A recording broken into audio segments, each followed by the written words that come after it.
Muy buenos días, queridos hermanos de la fe de la Iglesia Renacer España. Bienvenido a este nuevo estudio de este devocional que nuestro Padre nos da para meditar en su palabra. Les invito a abrir nuestras Biblias en el libro de Deuteronomio, capítulo 30. Vamos a leer del 1 al 20.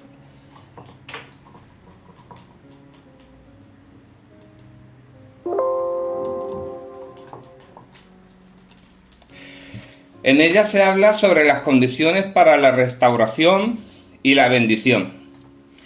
Y dice así: sucederá que cuando hubiere venido sobre ti todas estas cosas, la bendición y la maldición que he puesto delante de ti, y te arrepintieres en medio de todas las naciones donde te hubiere arrojado Jehová tu Dios, y te convirtieres a Jehová tu Dios, y obedecieres a su voz, conforme a todo lo que yo te mando hoy, tú y tus hijos, con todo tu corazón y con todo tu alma, entonces Jehová hará volver a tus cautivos, y tendrá misericordia de ti, y volverá a recogerte de entre todos los pueblos, a donde te hubieren esparcido Jehová tu Dios, aun cuando tus desterrados estuvieren en las partes más lejanas que hay debajo del cielo.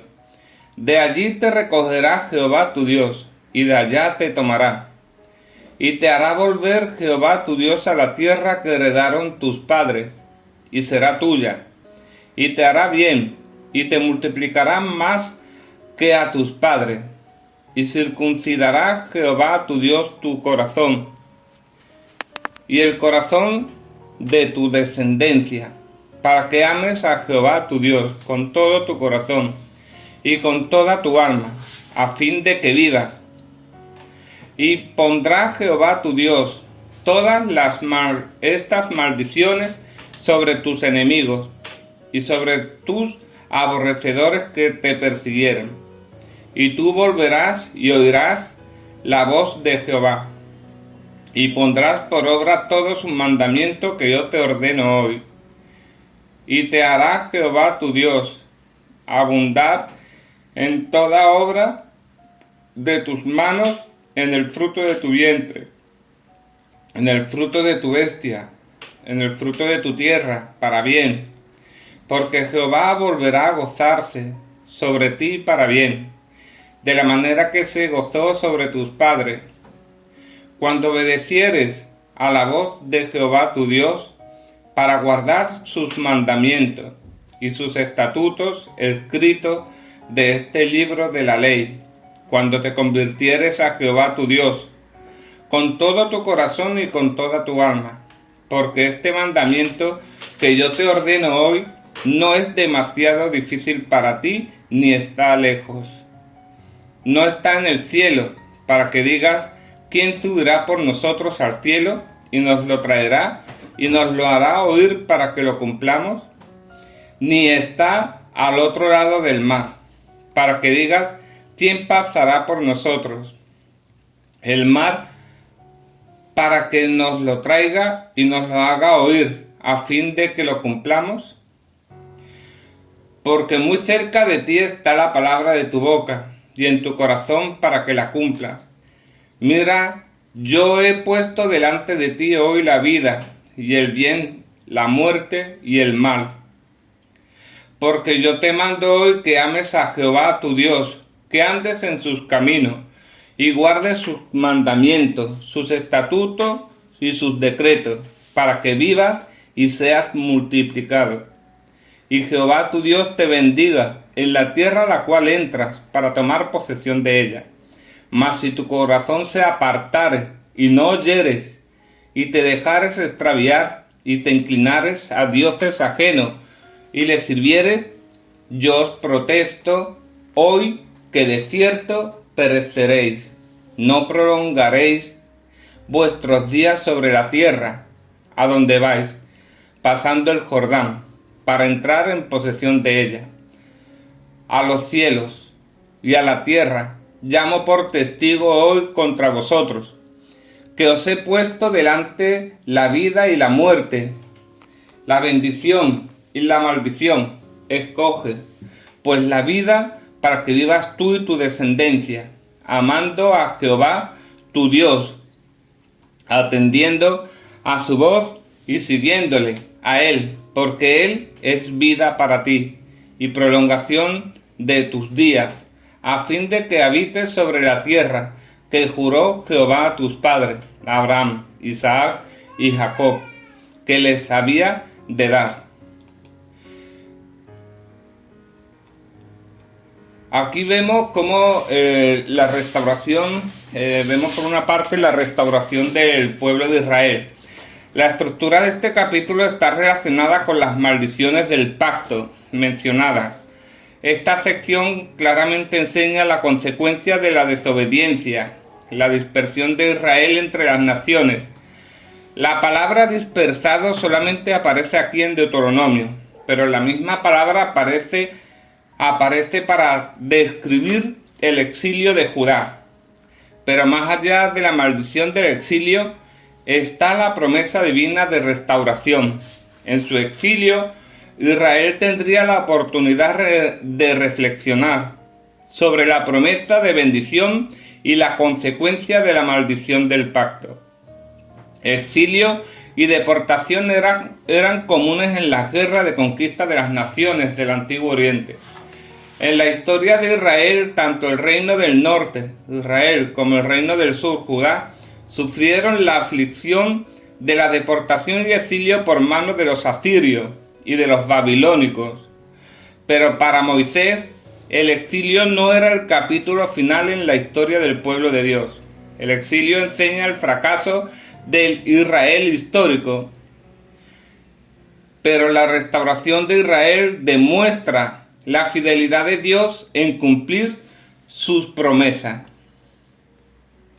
Desde su exilio, Israel tenía que considerar la gracia y la fidelidad de su Dios. Después de considerar lo que Jehová había hecho en su pasado, Israel iba a reconocer la necesidad de arrepentirse y regresar a Jehová. Las palabras vuelves significa volver, regresar o arrepentir. Esta palabra constituye un elemento de suprema importancia en el vocabulario del pacto. La palabra aparece 6 veces en los primeros 10 versículos del capítulo 30. En el contexto de este pasaje, la palabra significa el regreso de Israel hacia Jehová, nuestro Dios, el arrepentimiento y el regreso de Jehová hacia Israel, que sería la restauración. Para ser restaurado de su exilio, Israel tenía que tomar 2 decisiones. Tenía que volver a Jehová, o sea, la nación tenía que reconocer sus pecados y la violación de las demandas del pacto y regresar hacia Jehová en arrepentimiento. Además, tenía que obedecer la voz de Jehová con todo su corazón y con toda su alma. Movido por el arrepentimiento de Israel, Jehová iba a regresar a su pueblo. La restauración de Israel es una revocación del castigo divino por causa de su gran compasión hacia su pueblo. Jehová iba a restaurar a Israel de las naciones donde había sido dispersado y los haría regresar a la tierra que habían recibido como su herencia eterna. La expresión del extremo de los cielos significa una tierra lejana. La restauración de Israel significaba que la nación iba a tomar posesiones de la tierra prometida, así como había sido poseída por los israelitas que habían salido de Egipto. El profeta Isaías presenta la restauración del exiliado de Israel y su regreso a la tierra de Canaán, como un segundo éxodo. Además, la restauración de Israel a la tierra prometida traería grande prosperidad para el pueblo, porque Jehová había prometido multiplicar grandemente la prosperidad de la nación después de su retorno a Canaán. la promesa del nuevo corazón. Por causa de su arrepentimiento, la restauración de Israel también causaría la transformación espiritual de la nación. Y en el proceso aprendería cómo amar a Jehová con todo su corazón y con toda su alma. La transformación espiritual de Israel empieza con la circuncisión de su corazón. En el Antiguo Testamento, la circuncisión era un rito religioso que significaba la incorporación de una persona a la comunidad del pacto. En Israel, cada varón era circuncidado en el 8º día después de su nacimiento. Este ritual confería derechos y obligaciones a las personas que pertenecían a la comunidad del pacto. Por esta razón, cada israelita tenía que recordar la señal del pacto como requisito de la obligación de obedecer la palabra de Dios. Pero cuando Dios habló de la circuncisión del corazón de Israel, Él abrió las puertas para incluir todas las personas en Israel, inclusive las mujeres.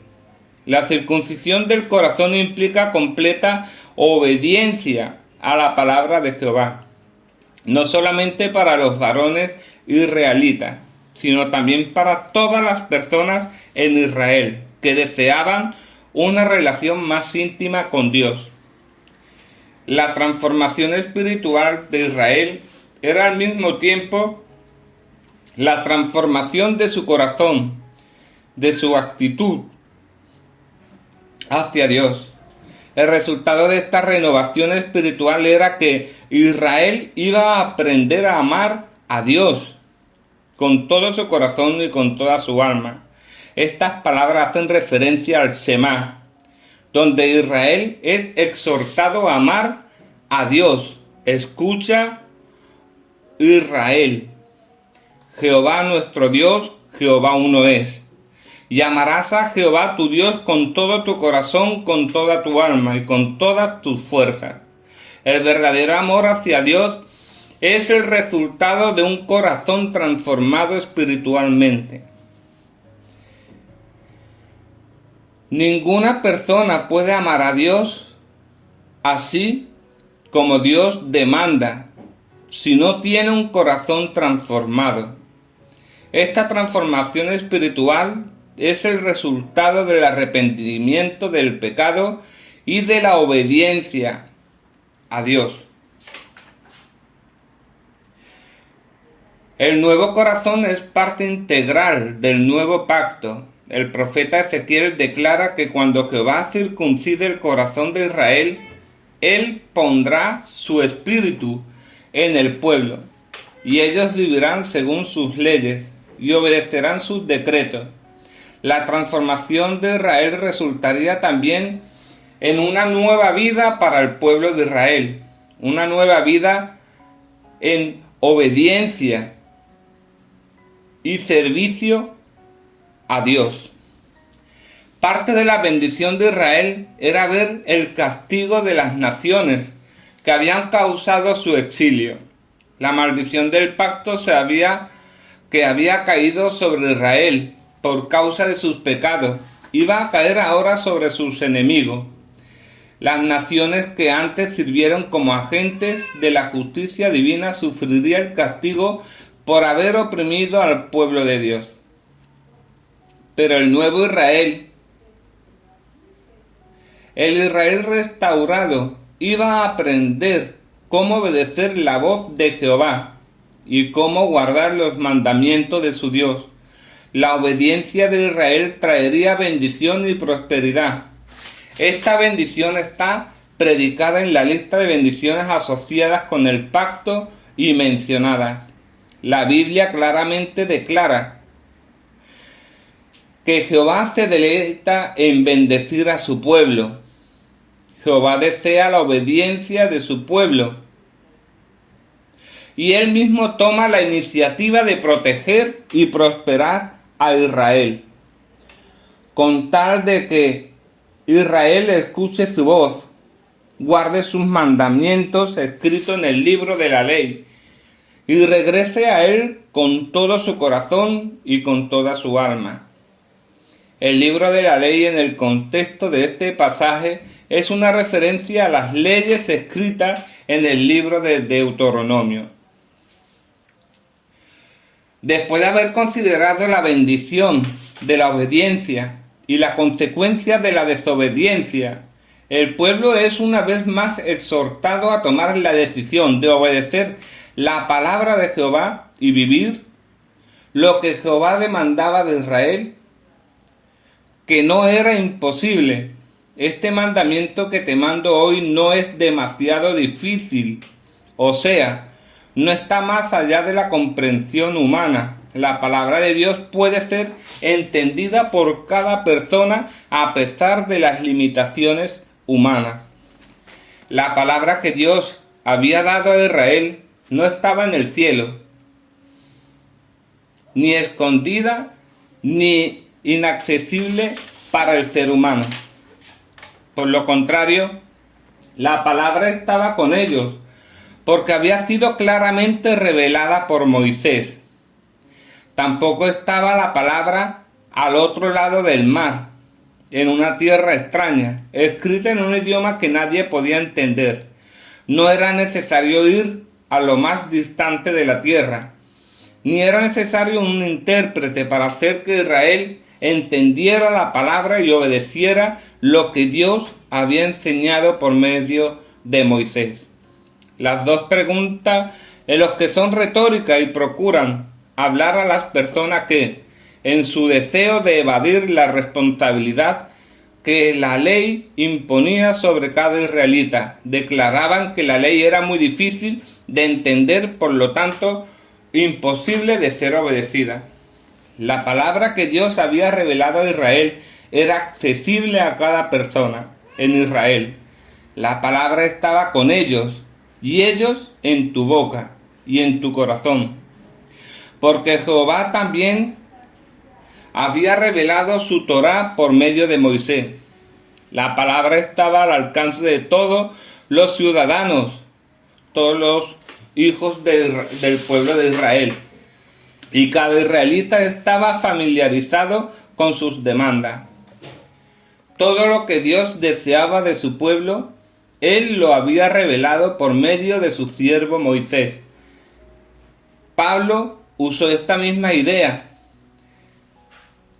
para declarar que la palabra de Dios estaba con ellos, porque Cristo había manifestado la palabra de Dios en su persona. Después de haber declarado que la palabra de Dios estaba al alcance de todos, Moisés concluyó su exhortación con un llamado a Israel a escoger entre la vida y la muerte. Moisés había presentado las demandas del pacto y la consecuencia de la obediencia y el resultado de la desobediencia. Ahora la nueva generación de israelitas, el pueblo que se preparaba para entrar en la tierra de Canaán y recibir su heredad, tenía que tomar una decisión de suprema importancia. Las demandas de Dios habían sido presentadas y ahora el pueblo tenía que tomar la decisión de obedecer y vivir o rechazar la palabra de Dios y morir. Mira pues, yo pongo hoy delante de ti la vida y el bien, la muerte y el mal. Si Israel deseaba vivir en la presencia de Jehová, si el pueblo deseaba ser multiplicado y recibir las bendiciones de Dios en la tierra prometida, era menester decidir obedecer la palabra que Moisés había declarado y vivir según las demandas de Jehová, para gozarse de las bendiciones que Jehová había prometido. Israel tenía que hacer tres cosas: amar a Dios, a Jehová, andar en sus caminos y guardar sus mandamientos. El resultado sería vida y bendición en la tierra prometida. Pero si Israel decidía no obedecer y si se apartaba de los caminos de Jehová, sería arrastrado a la idolatría, y esto sería su destrucción. La expresión "yo os declaro" hoy sirve para hacer hincapié en la certeza del juicio divino sobre la nación rebelde. La consecuencia de la desobediencia es muerte.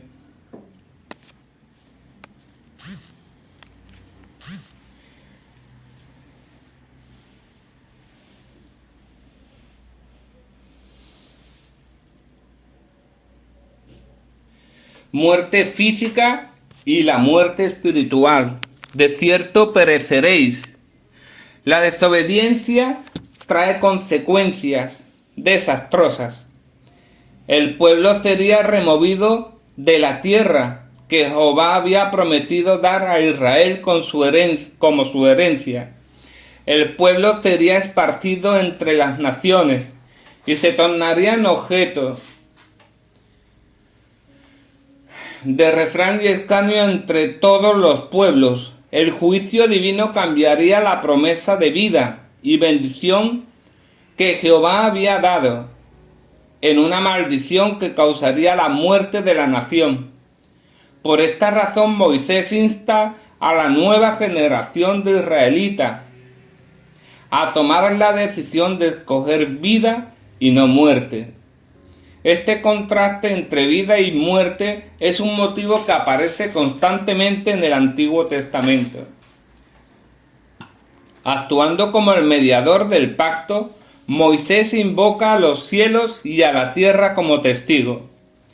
En el Antiguo Oriente, la conclusión de los tratados políticos terminaban con la invocación de los dioses como testigos, pero la fe monoteísta de Israel no podía aceptar la realidad de los otros dioses como testigo del pacto entre Dios e Israel. Así que los cielos y la tierra sirven como testigos eternales de la decisión de Israel a las demandas del pacto. La invocación de testigos contra Israel aparece diversas veces en el Antiguo Testamento. Moisés, por lo tanto, invoca a los testigos para certificar que él había dado a Israel la oportunidad de escoger entre vida y muerte, entre bien y el mal. Moisés insta a Israel a escoger vida, porque la decisión de ellos afectaría a sus hijos por muchas generaciones en el futuro. La vida que Israel tenía que escoger era la vida de servicio a Dios, en obediencia a sus mandamientos. Y no solamente obedecer, sino también guardarlas en el corazón. La muerte era la maldición que sigue a la desobediencia. Escoger vida era aceptar la relación especial que Jehová ofrecía. Aceptar vida era amar a Dios, era obedecer sus mandamientos y serle fiel. Jehová había prometido dar a Abraham, Isaac y Jacob una tierra fructífera como su heredad eterna. Pero ahora sus descendientes que se preparaban para entrar en aquella tierra prometida a sus antepasados tenían que tomar una decisión para recibir la heredad que Jehová había prometido a sus padres. La nueva generación de israelitas tenía que aceptar las palabras del pacto y aceptar la vida de servicio a Dios. En su decisión estaba su vida. En su aceptación de la misión de ser pueblo de Dios estaba su permanencia en la tierra. Israel había sido redimido de la esclavitud de Egipto para servir a Jehová. Pero ahora Israel tiene que tomar una decisión.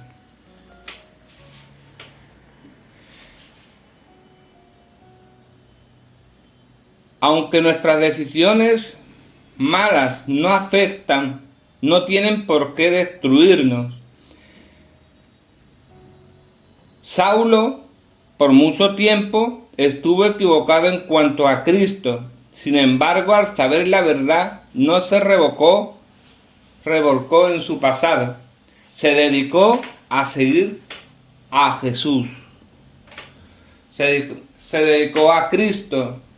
No debemos posponer la decisión de obedecer a Dios. Tampoco debemos pensar en que no hay esperanza para el futuro debido al pasado. Lo más importante, Dios desea la adoración libre de su pueblo, no el trabajo forzado de un grupo de esclavos, porque Dios no es un faraón. La única decisión para Israel era aceptar la vida que Jehová ofrecía, una vida de servicio bajo las demandas del pacto. Por último, nosotros tomamos nuestras decisiones y nuestras decisiones nos hacen a nosotros de cómo queremos ser, si ser bendecidos y estar pegados a Dios o maldecidos por tomar nuestras malas decisiones y estar apartados de Dios. Yo le hago dos preguntas. ¿Cómo quiere estar usted? ¿Qué quiere que Dios haga con su vida? ¿Quiere recibir bendiciones? ¿O por el contrario, quiere seguir tomando sus decisiones sin tener en cuenta a Dios, que siempre vamos a recibir maldiciones? Bueno, queridos hermanos, hasta aquí el capítulo 30 de Deuteronomio. Y continuamos con nuestra oración. Amado Padre, en tus manos colocamos todos nuestros deseos. Danos sabiduría para tomar las mejores decisiones. Bendice nuestra salud, nuestro trabajo, familia. Te pedimos de todo corazón que bendigas todos nuestros proyectos, que vayas siempre delante de nosotros. Ábrenos los caminos de la vida y danos la luz que necesitamos.